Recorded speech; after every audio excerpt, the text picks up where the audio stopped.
नमस्कार, आप देख रहे हैं सिटी लाइट। मैं हूं आपके साथ राहुल सौमित्र। तो देश के बजट से पहले आपको एक खबर बता दें कि मध्य प्रदेश विधानसभा का भी बजट आएगा, जो कि उसके बाद आएगा। 27 फरवरी से 27 मार्च तक चलेगा। ये तकरीबन एक महीने का होगा। 15वीं विधानसभा के एक महीने तक चलने वाले सत्र में शिवराज सरकार इस कार्यकाल का अपना अंतिम बजट पेश करेगी। जाहिर सी बात है, विधानसभा सचिवालय की ओर से जारी अधिसूचना के मुताबिक 27 फरवरी को राज्यपाल के अभिभाषण से बजट सत्र की शुरुआत होगी।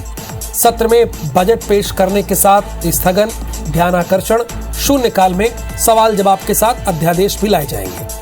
29 दिवसीय बजट सत्र में सदन की कुल 13 बैठकें होंगी। यानी आप समझ सकते हैं कि 29 दिन में 13 दिन काम करने होंगे इन माननीय विधायकों को। लेकिन अगर पूरी विधानसभा चल जाए तो बड़ी बात है। इसमें आगामी वित्तीय वर्ष 2023-24 का बजट पेश होगा। शासकीय और अशासकीय कार्य किए जाएंगे। मध्य प्रदेश विधानसभा का यह बजट सत्र 27 फरवरी से 27 मार्च तक महामहिम राज्यपाल के द्वारा आहूत किया गया है। इसमें बजट के साथ साथ विधेयकों पर सारगर्भित चर्चा होगी। प्रश्नकाल, शून्यकाल, ध्यानाकर्षण के माध्यम से जनहित से जुड़े मुद्दे पर सारगर्भित चर्चा होगी। नए वित्तीय वर्ष में बजट को लेकर नगरीय प्रशासन विभाग ने कवायद शुरू कर दी है। लेकिन इस बार निकायों के आधार पर नहीं, बल्कि स्लैब के आधार पर बजट का निर्धारण होगा।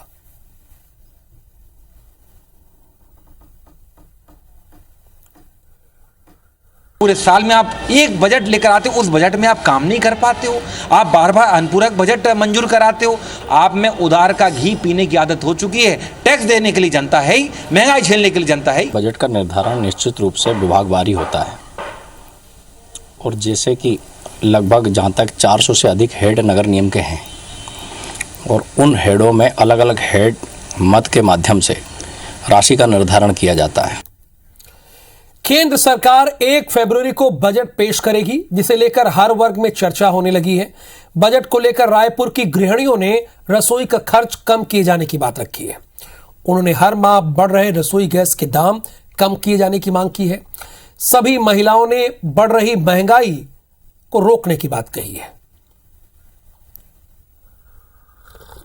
बजट महंगाई ने पूरे देश में हाहाकार मचा दिया है। मुझे लगता है सबसे ज़्यादा फ़र्क इसमें लोअर क्लास और मिडिल क्लास को पड़ता है। हाई क्लास को मुझे लगता है बहुत फ़र्क नहीं पड़ता।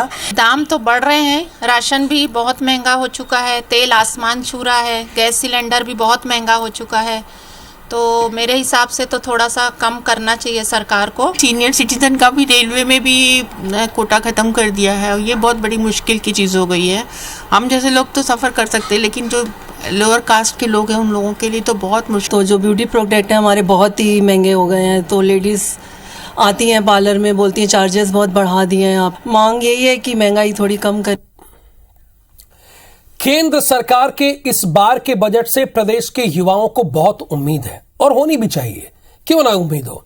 युवाओं की मांग है कि mobile phone, charger, iPhone, iPad के दामों में कमी आनी चाहिए। अच्छा, उम्मीद भी कैसी है युवाओं की? मोबाइल फोन, आईफोन और आईपैड, वो चाहते हैं कि इसके दाम कम हो। विधानसभा चुनाव के पहले मुख्यमंत्री शिवराज सिंह चौहान और पूर्व मुख्यमंत्री कमलनाथ के बीच लगातार सवाल जवाब जारी है। मुख्यमंत्री शिवराज सिंह चौहान ने सोमवार को फिर तीसरे दिन कमलनाथ से तीसरा सवाल पूछ लिया। आपने वादे पूरे क्यों नहीं किए? कृषक कन्या विवाह सहायता योजना वादा करने के बाद नहीं शुरू की। मुख्यमंत्री कन्या विवाह योजना के तहत 51,000 नहीं दिए, जवाब दें। जिस पर पीसीसी चीफ कमलनाथ ने ट्वीट के जरिए जवाब दिया। कमलनाथ ने ट्वीट में लिखा कि शिवराज जी, आप एक बार फिर से अपना झूठ का पुलिंदा लेकर आ गए हैं। आपने भाजपा के नारी शक्ति संकल्प पत्र में घोषणा की थी कि मां और बच्चे के लिए स्वास्थ्य केंद्रों में जननी एक्सप्रेस की संख्या दोगुनी का वादा क्यों नहीं पूरा किया? एम्बुलेंस के अभाव में गर्भवती महिला की मौतें क्यों हो रही हैं? शिवराज जी, इन मौतों का जिम्मेदार कौन है? ध्यान दीजिएगा, यहां पर कहा तो मैंने है, लेकिन एक एक लाइन कमलनाथ की है। मध्य प्रदेश की 230 विधानसभा सीटों पर चुनाव लड़ने की तैयारी कर चुकी आम आदमी पार्टी ने अपनी प्रदेश कार्यकारिणी भंग कर दी। पार्टी जल्द ही नए संगठन की घोषणा करेगी। विधानसभा चुनाव में बीजेपी और कांग्रेस को तीसरे मोर्चे के रूप में आम आदमी पार्टी कड़ी टक्कर देने की तैयारी में है।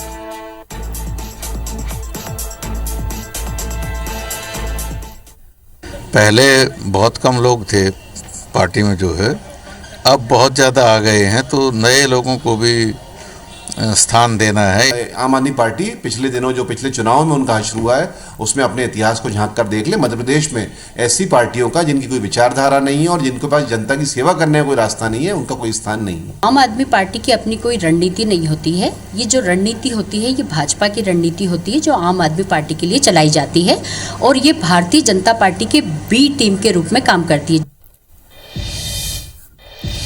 अब कौन किसकी बी टीम के रूप में काम करती है ये तो आने वाला विधानसभा चुनाव बता देगा। लेकिन इंदौर कोर्ट में हिंदू संगठन के कार्यकर्ताओं की सुनवाई के दौरान वीडियो बनाने वाली लड़की को पुलिस ने रिमांड पर ले लिया है।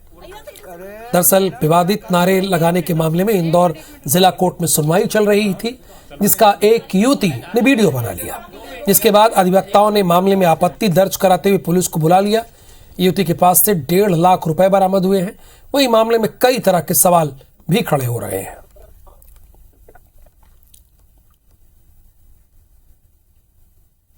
सोनू मंसूरी को कल 3 दिन के पुलिस रिमांड पर लिया गया है। पुलिस अभी बारीकी से पूछताछ कर रही है। कोर्ट परिसर में क्या उसका उद्देश्य था फोटो खींचने के पीछे। उसने बताया कि जो नूरजहां एक और जो वकील हैं उनके संपर्क में ये थी, उनके माध्यम से ही पैसे आए थे। इंदौर न्यायालय में कोर्ट की कार्रवाई का वीडियो बनाते पकड़ी गई महिला के मामले में गृहमंत्री नरोत्तम मिश्रा ने बड़ा बयान दिया। नरोत्तम मिश्रा ने कहा कि पुलिस पूछताछ में यह खुलासा हुआ है कि महिला प्रतिबंधित आतंकी संगठन पीएफआई से संबंधित है।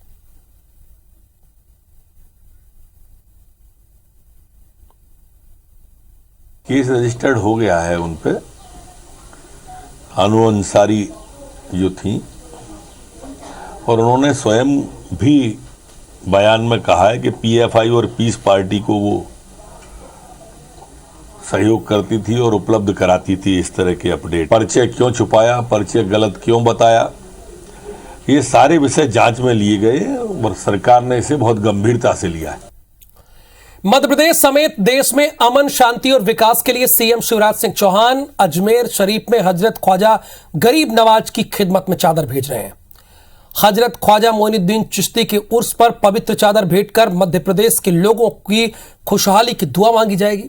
सीएम शिवराज सिंह चौहान बीजेपी नेता एसके मुदुन के हाथ चादर भेजी। सीएम ने बाकायदा एक पत्र भी लिखा जिसमें कहा गया कि भारत की सांस्कृतिक आध्यात्मिक परंपराओं और जीवन दृष्टि में जीवंतता है।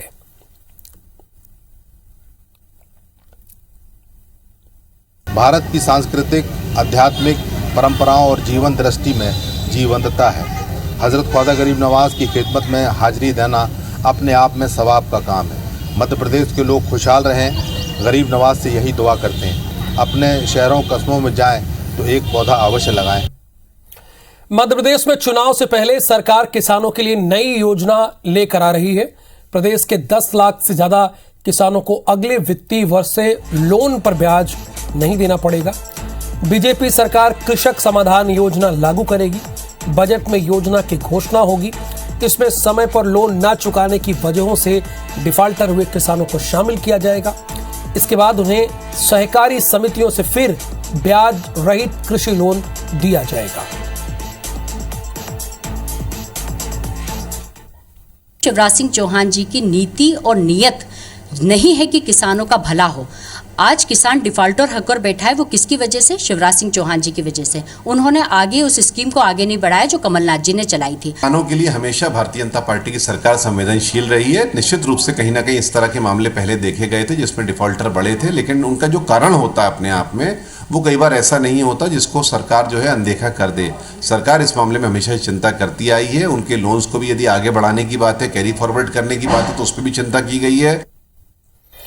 ग्वालियर आपको लेकर चलते हैं। ग्वालियर में सिंधिया ट्रस्ट ने स्कूल के लिए जमीन लीज पर मांगी है, जिसमें बीजेपी की ड्रीम प्रोजेक्ट रोप वे के एक स्टैंड के लिए आरक्षित और आवंटित जमीन भी शामिल है।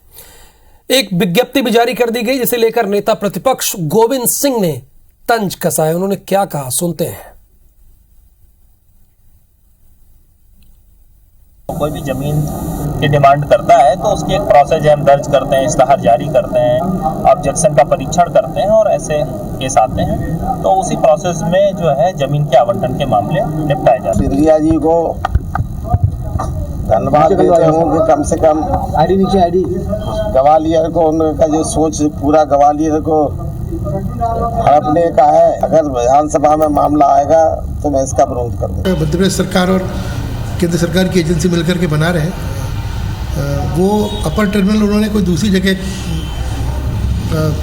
करने का सोचा है। मेरी जानकारी के हिसाब से शायद शासन ने कुछ रिजर्व भी किए। देश के प्रधानमंत्री नरेंद्र मोदी की घोषणा पर नगरीय विकास आवास विभाग ने अमल करना शुरू किया है। असल में वन नेशन वन टैक्स की बात केंद्र सरकार ने कही थी, लेकिन इसके विपरीत नगरीय निकायों में टैक्स का वसूली के साथ प्रारूप भी सभी निकायों का अलग अलग है। अब इसमें समानता और एक रूपता लाने के लिए नगरीय प्रशासन संचालनालय ने कवायद शुरू कर दी है।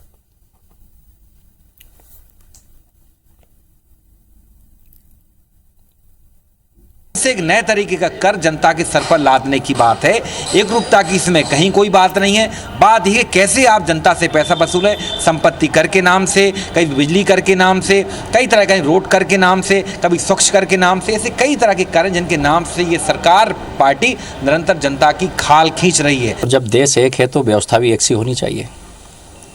मैं इस बात का पक्षधर हूँ। अगर नगरीय प्रशासन विभाग इस प्रकार के कोई प्रस्ताव तैयार कर रहा है तो निश्चित रूप से कराधान की प्रक्रिया एक सी होनी चाहिए, उसका स्वरूप एक सा होना चाहिए, ताकि उसमें एक रूपता भी रहे। ये बहुत ज़रूरी है और मुझे लगता है कि ये स्वागत योग्य कदम है। देश के दिल मध्य प्रदेश में खेलो इंडिया यूथ गेम्स का आगाज हो गया है। इस दौरान जोरदार आतिशबाजी की गई। भोपाल के टीटी नगर स्टेडियम में इसका औपचारिक उद्घाटन हुआ। कार्यक्रम में सीएम शिवराज सिंह चौहान, केंद्रीय खेल मंत्री अनुराग ठाकुर, केंद्रीय राज्य मंत्री निशीथ प्रामाणिक, मध्य प्रदेश की खेल मंत्री यशोधरा राजे सिंधिया, गृह मंत्री नरोत्तम मिश्रा, ये सभी मौजूद रहे।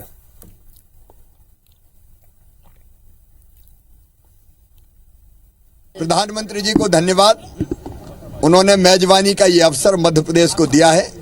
मैं मध्य प्रदेश में सभी खिलाड़ियों का देश के दिल में हृदय से स्वागत करता हूं, अभिनंदन करता हूं। अद्भुत आयोजन होगा ये। खेलेगा इंडिया तो खिलेगा इंडिया, और इसी सोच के साथ ये प्लेटफॉर्म खड़ा किया गया कि हजारों खिलाड़ी देश के कोने कोने से इसमें भाग लें। और मुझे प्रसन्नता इस बात की है कि 5वां खेलो इंडिया यूथ गेम्स का आयोजन कहीं और नहीं, मध्य प्रदेश में हो रहा है। खेलो इंडिया का आगाज जबलपुर में भी हो गया है। जबलपुर के रानीताल स्पोर्ट्स कॉम्प्लेक्स में आज खो खो कंपटीशन से खेलो इंडिया की शुरुआत की गई। खरगोन जिले के माहेश्वर स्थित नर्मदा नदी में भी आगामी 6 और 7 फरवरी को खेलो प्रतियोगिता आयोजित की जाएगी।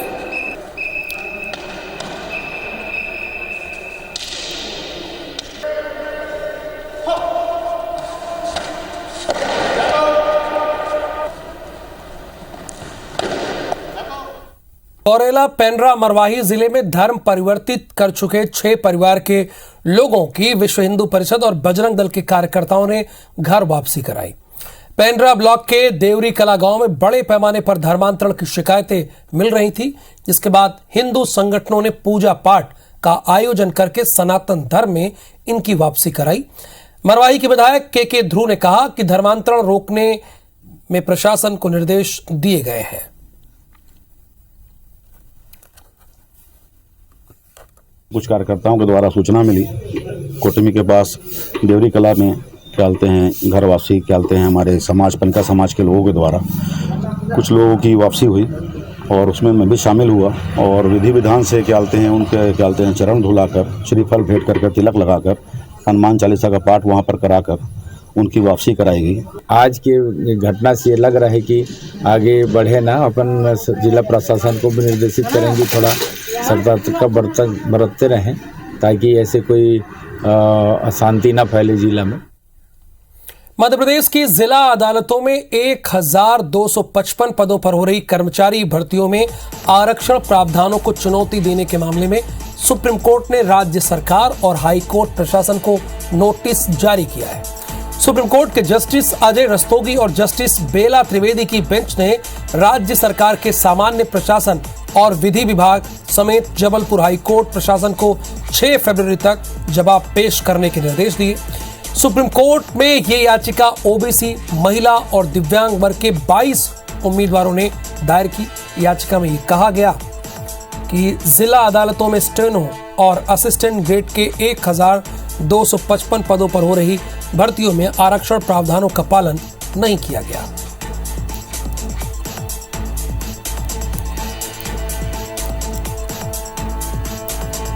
सतना जिले में समर्थन मूल्य पर खरीदे गए गेहूं में मिलावट करने का एक वीडियो सोशल मीडिया पर वायरल हो रहा है। उस वीडियो को आपको भी देखना चाहिए। ये रामपुर बघेलान क्षेत्र स्थित ग्राम बांधा के साइलो का वीडियो है। वीडियो में गेहूं का वजन बढ़ाने के लिए उसमें धूल मिट्टी मिलाई जा रही। जरा आप भी देखिए ये क्या हो क्या रहा है। मामले को लेकर जब साइलो के सहायक प्रबंधक से बात की गई तो उन्होंने इसे साजिश और शरारत बताया। तो आप कर क्या रहे हैं? आपकी ड्यूटी क्या है? ये बताने की कि ये साजिश और शरारत है। हैरानी होती है जब जिम्मेदार अधिकारी ऐसा बोलते हैं तो। की साजिश हो सकती है। हमारे यहाँ पे ऐसा कोई काम नहीं हो रहा। जो भी काम हो रहा है पूरा एफक्यू के आधार पे हम ले रहे हैं। लास्ट में धूल वगैरह बसती है सर, वो किसी ने डाला होगा। जैसे त्रिपाल पे लास्ट में धूल बसती है वो तो इकट्ठा करके डालते हैं और इसके अलावा कुछ नहीं है ऐसा यहाँ। सोशल मीडिया के माध्यम से वीडियो मैंने देखा है। अब हल्का पटवारी को भेज के और कुछ संबंधित कर्मचारी जो हैं उस विभाग के, तो उनसे करके जांच कराई जा रही है। रायगढ़ में राइस मिलर समितियों से धान का उठाव करने में तो आगे हैं, लेकिन बदले में कस्टम मिलिंग का चावल जमा करने में लापरवाही बरत रहे हैं। जानकर हैरत होगी कि रायगढ़ में राइस मिलरों ने अब तक तकरीबन 40 लाख क्विंटल धान का उठाव कर लिया, जबकि इसके एवज में सिर्फ 14 लाख क्विंटल चावल ही जमा हो पाया है। बाकी के चावल मिलर्स के पास है।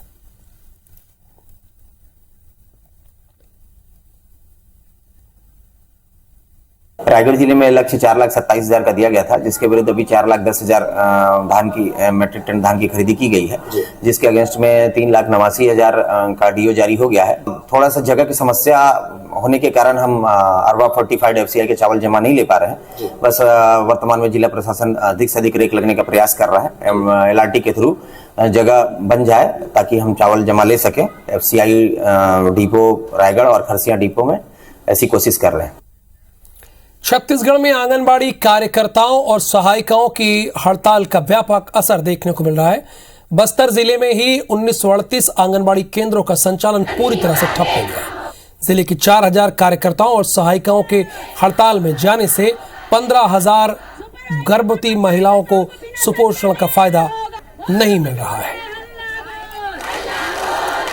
ये 2 तस्वीरें आप देख रहे हैं जगदलपुर और बिलासपुर की। इसके अतिरिक्त भी कई जिलों में परेशानियों का सामना उठाना पड़ रहा है लोगों को। महिलाएं और बच्चे प्रभावित हो रहे हैं। मध्य प्रदेश की सभी नगरीय निकायों में नगरीय विकास आवास विभाग मंत्रालय के आदेश की धज्जियां उड़ाई जा रही हैं। कैसे, वो भी हम आपको बता रहे हैं। मध्य प्रदेश सरकार ने 31 दिसंबर 2008 को एक आदेश निकालकर प्रदेश के सभी नगर निगम, नगर पालिका, नगर परिषद के अधिकारियों और कर्मचारियों के लिए एक ड्रेस कोड लागू किया था। यह आदेश 1 जनवरी 2009 से लागू हो गया था। कुछ समय तक तो इसका पालन हुआ, लेकिन फिर इस आदेश को हवा में उड़ा दिया गया। अब एक बार फिर सरकार सख्ती के मूड में आ गई है। नगरीय विकास और आवास विभाग मंत्रालय ने 28 दिसंबर 2020 को फिर आदेश निकाला और सख्ती से ड्रेस कोड लागू करने का निर्देश दिया। आदेश के बाद भी अब तक इस पर अमल शुरू नहीं हो सका है। यानी 2 साल बीत गए, लेकिन इसके बाद भी अमल शुरू नहीं हुआ। और अगर 2009 से काउंट करेंगे तो इसमें 14 वर्ष बीत गए, लेकिन अमल नहीं हुआ। देखिए, घोषणाएं करना और उनको भूल जाना भारतीय जनता पार्टी के नेताओं की पुरानी आदत है। उन्होंने तो ये भी किया, घोषणा की थी कि हर व्यक्ति को मकान मिलेगा। उन्होंने अवैध कॉलोनियों को वैध करने की घोषणा की थी। तो ये सारी घोषणाएं ही रहेंगी। नगर नियम में ड्रेस कोड होना चाहिए, मैं इस बात का पक्षधर हूँ। बहुत जल्द निगम में इस बात की व्यवस्था लागू हो जाएगी। राजधानी रायपुर के बहुचर्चित सीरियल किलिंग मामले के आरोपी को कोर्ट ने आजीवन कारावास की सजा सुनाई है। प्रदेश का दिल दहला देने वाले इस हत्याकांड में दोषी साबित होने पर उदयन दास को 5.5 साल तक चले ट्रायल के बाद आजीवन कारावास की सजा सुना दी गई है।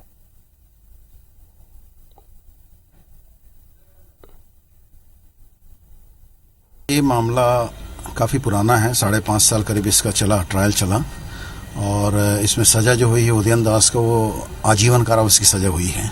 कलकत्ता में उसने इस बात को डिक्लेयर किया था, अपना कथन दिया था कि मैंने अपने माँ बाप की हत्या किया था 2010 में। तो 2017 में ये बातें सामने आई थी। ग्वालियर का गजराजा मेडिकल कॉलेज प्रबंधन इन दिनों अनजान शिकायतों से परेशान है। ये शिकायतें करने वाले लोग एक दो नहीं बल्कि सैकड़ों हैं। मेडिकल कॉलेज के डीन डॉक्टर अक्षय निगम के मुताबिक 2 सप्ताह में 511 शिकायतें दर्ज की गई, जिनमें इसी सप्ताह 116 नई शिकायतें आई हैं। ये शिकायतें मेडिकल सेवाओं को लेकर नहीं है, बल्कि किसी को मेडिकल कॉलेज अस्पताल परिसर में मिल्क पार्लर चाहिए तो किसी को जन औषधि केंद्र। कोई भर्ती ना करने का आरोप लगाकर सीएम हेल्पलाइन में शिकायत कर रहा है। डीन के मुताबिक 60% शिकायतें तो छद्म नाम से आई हैं, जिसका कोई अस्तित्व नहीं है। कोई हमसे जन औषधि केंद्र मांग रहा है, मुझे बिल्कुल अधिकार नहीं किसी प्रकार की औषधि केंद्र या मेडिकल स्टोर देने का, लेकिन मांग रहे हैं। कोई हमसे सांची पार्लर मांग रहा है, उसकी शिकायत कर रहे हैं। अब जो हमारे अधिकार क्षेत्र में वो हम कैसे उनको कर देंगे। रायपुर के पंडित जेएनएम मेडिकल कॉलेज को नए वायरस पर रिसर्च करने और उससे होने वाली बीमारी के निदान पर शोध के लिए जल्द लेवल 3 लैब मिल सकती है। छत्तीसगढ़ स्वास्थ्य विभाग ने केंद्र सरकार को लैब 3 लैब की स्थापना का प्रस्ताव भेजा है। BSL 3 लैब जो होती है ना, थोड़ा सा हायर रेंज का रहता है, वो मेडिकल कॉलेज लेवल का रहता है। तो उसको प्रपोजल के लिए माननीय मंत्री जी ही खुद ही मतलब एडवाइस किए थे कि और वो इंटरेस्ट भी लिए कि ये हाई लेवल का अपना लैब बनाए ताकि जीनोम सीक्वेंसिंग वगैरह कुछ काम हो सके और रिसर्च वर्क भी हो सके। तो वो प्रपोजल तो गवर्नमेंट को भेजा जा चुका है। पिछले 2 सालों तक कोरोना की वजह से चली ऑनलाइन कक्षाओं ने रायगढ़ के स्कूली बच्चों की शिक्षा गुणवत्ता पर असर डाला है। प्रदेश भर में सरकारी स्कूलों की शिक्षा गुणवत्ता का आकलन करने वाली संस्था असर ने जिले के 60 स्कूलों की एक सर्वे रिपोर्ट तैयार की है। इस रिपोर्ट के मुताबिक कक्षा 6वीं से 8वीं तक के 22% बच्चे ऐसे हैं जो कि दूसरी और तीसरी की हिंदी की पाठ्यपुस्तक नहीं पढ़ पा रहे हैं। ऑनलाइन ये बच्चे पढ़ रहे थे। आप सोचिए, कक्षा 6वीं और 8वीं के बच्चे दूसरी और तीसरी की किताब नहीं पढ़ पा रहे हैं। अब आपको समझ में आ गया होगा ना कि ऑनलाइन पढ़ाई के कितने नुकसान हैं। 2 साल बर्बाद हुए महामारी में। स्कूल ठीक से लगे नहीं, कुछ समय के लिए लगते थे, फिर कक्षाएं पोस्टपोन हो जाती थी। निश्चित रूप से बहुत बड़ा दुष्प्रभाव पड़ा है बच्चों के मानसिक स्तर पर। वर्कशॉप में काफ़ी अच्छी बातें बताई गई है और शिक्षकों के द्वारा कई तरह के प्रयास किए जा रहे हैं। इससे निश्चित रूप से आगे परीक्षा फल में सुधार होगा। पश्चिमी रेलवे ने अपनी महत्वाकांक्षी पर्यटक स्पेशल ट्रेन हेरिटेज को बंद कर दिया है। सोमवार से महू से पाताल पानी और काला कुंड के लिए चलने वाली ट्रेन का रविवार को अंतिम फेरा रहा। वहीं doctor Ambedkar Nagar Omkareshwar road special passenger का सोमवार को अंतिम फेरा रहेगा। इसके बाद railway Mhow Omkareshwar road metre gauge rail खंड बंद कर देगा और इसके साथ ही गेज परिवर्तन का काम शुरू हो जाएगा। खंडवा से और सनावत के पूरा काम हो चुका है और इसके बीच में कई घाट सेक्शन है, इसमें भी कई तरह की वो है प्रॉब्लम्स आएगी। बट मेजर क्या है कि अभी जो प्रोसेस टेंडर हो गए हैं और सर्वे होके और पूरा तरह से, क्योंकि इसको बंद करने का जो ट्रेन को यही कारण है कि इसको ट्रैक को बनाएं। मध्य प्रदेश में बिजली कंपनी 2023 में प्रीपेड मीटर नहीं लाएगी। केवल स्मार्ट मीटर से ही काम चलाया जाएगा। दरअसल मध्य प्रदेश सरकार बिजली में पारदर्शिता और बिजली चोरी पर लगाम लगाने के लिए तेजी से काम कर रही है। मध्य प्रदेश में हर घर में प्रीपेड स्मार्ट मीटर लगाने का लक्ष्य रखा गया था। ऊर्जा मंत्री प्रद्युम्न सिंह तोमर के मुताबिक विभाग इस प्लान पर दिन रात काम कर रहा था, लेकिन फिलहाल अब प्रीपेड मीटर से पहले स्मार्ट मीटर पर काम किया जाएगा। आपको बता दें कि स्मार्ट मीटर से वो है जिसमें उपभोक्ता के मोबाइल से ही प्रीपेड स्मार्ट मीटर अटैच रहेगा। प्रीपेड मीटर का भी काम अभी नहीं शुरू किया, अभी स्मार्ट मीटर लगा रहे हैं। स्मार्ट मीटरों का काम हमने इंदौर में कई जगहों पे चालू कर दिया, हो गया है। दुर्ग पुलिस ने एक अनोखा जैकेट तैयार करवाया है जिसके पहनने से यातायात व्यवस्था और भी दुरुस्त हो जाएगी। ट्रांसमीटर और रिसीवर के माध्यम से ये जैकेट अपने आप सिग्नल से कनेक्ट होकर रंग बदल देता है, यानी कि जब सिग्नल रेड है तो जैकेट का रंग भी रेड हो जाएगा। हालांकि अभी ये दुर्ग पुलिस का महज एक छोटा सा प्रयास है, लेकिन अच्छा प्रयास है। दुर्ग एसपी के मुताबिक ये भारत का पहला डिवाइस है। इस जैकेट और हैट को निजी इंजीनियरिंग कॉलेज के इलेक्ट्रॉनिक्स डिपार्टमेंट के इंफ्रास्ट्रक्चर श्रीनिवास ने किया है। उनका मानना है कि मात्र 8,000 रुपए से ही उपकरणों से लैस इस जैकेट और हैट को तैयार किया गया, जो कि यातायात दुर्घटनाओं को कम करने में सहायक होगा। इसमें जो भी ट्रैफिक सिग्नल होगा वही सिग्नल कलर यहाँ पे आएगा, रेड, येलो, ग्रीन। इसका फायदा ये है कि ट्रैफिक पुलिस वाले को बिना सिग्नल देखे यहीं पे देख के समझ जाएगा कौन सा सिग्नल चल रहा है, और जब वो लोगों को डायरेक्ट करेगा तो लोग भी समझ जाएंगे कौन सा सिग्नल है। जैकेट में हम रिसीवर लगाए हैं और पोल में जहाँ से हमको सिग्नल लेना है वहाँ पे हमने ट्रांसमीटर यूनिट लगाया है, और वो ट्रांसमीटर यूनिट सिग्नल के अनुसार सिग्नल को रिसीवर तक पहुँचाता है और रेडियो फ्रीक्वेंसी पे काम करता है। और सिटी लाइट के इस बुलेटिन में फिलहाल के लिए इतना ही। मुझे दीजिए अनुमति। नमस्कार।